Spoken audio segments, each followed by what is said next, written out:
Odifo David ebe antwe imfi babawe inhye ohiko tena sete atrem Yona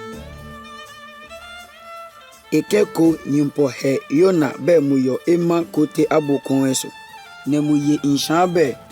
nyimpo ihu pamite ama agbe nchio manyanta nani fun ke Yona membo te nyimpo anheman ke mmo odo inklo te ayo ema apa chu ema te nyimpo ansuma man be modwen be madan silele nyimpo ayito ebete mabo inklete nyimpo nane asoke agboba epue sobo basabasa ne nkamli asoke edan inkle ne epue me insafun apofo edufu ne amobua ntio amoyayin se bompa etire amonyimpo be mobaso nani amoyayin se turi amatusura kenu ne nane inkreto bowe te babo ne imame ebete nyoma mbo hija bo inkle sonse be Yona inde hati bo inkle ayinse inkle so onipa yo mokanke ne bubisa nebe esimene oma onde sinkine obompa etire onyimpo no oklem bise madanso anile asoke muto ne apofwe tu intonto ta osan anamuso ne asoke agbo imba intonto yo Yona so enencho ne muye nani maso fun amuhube Yona Israel nyimpo ayeto nchio amone efo bisa nebe emene anibo ne epebodi ikabe asoche agbe ano ebo nini Jona ja amano be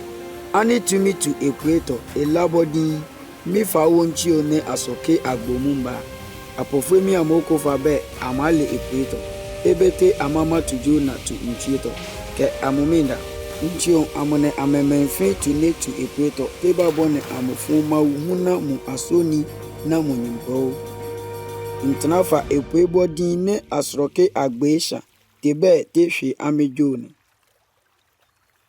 inshabo inklete kan sebe Yona nyimpo di nyimpo fafafa amudu neofu bomo afole henebo be amasumene ke Yona ma antum tu epueto nyimpo suma enu agboko ba mem ne mutina enu ehuto nkensa ne anintosa alebeto munya enuhu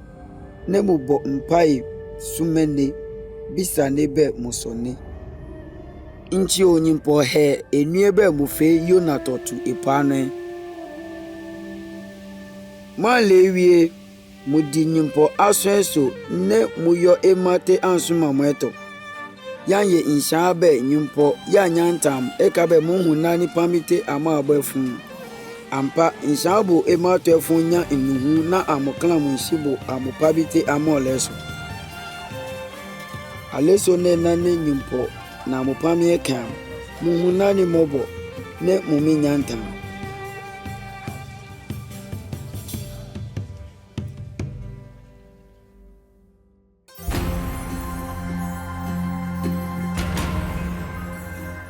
Yona ne nyimpo aso me yo ema kwenso te nyimpo ne mudi atrebo masoni o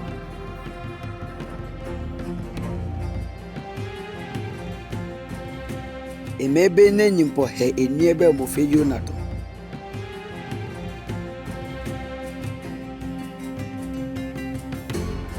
nyimpo mobo na Yona teme ne insha abo asoni we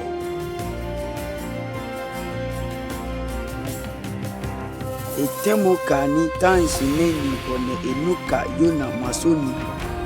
ne munane ebe okyo ne mudi nasenso onibe nyimpo yada na pabi kufaso ne munane oba asumem eteme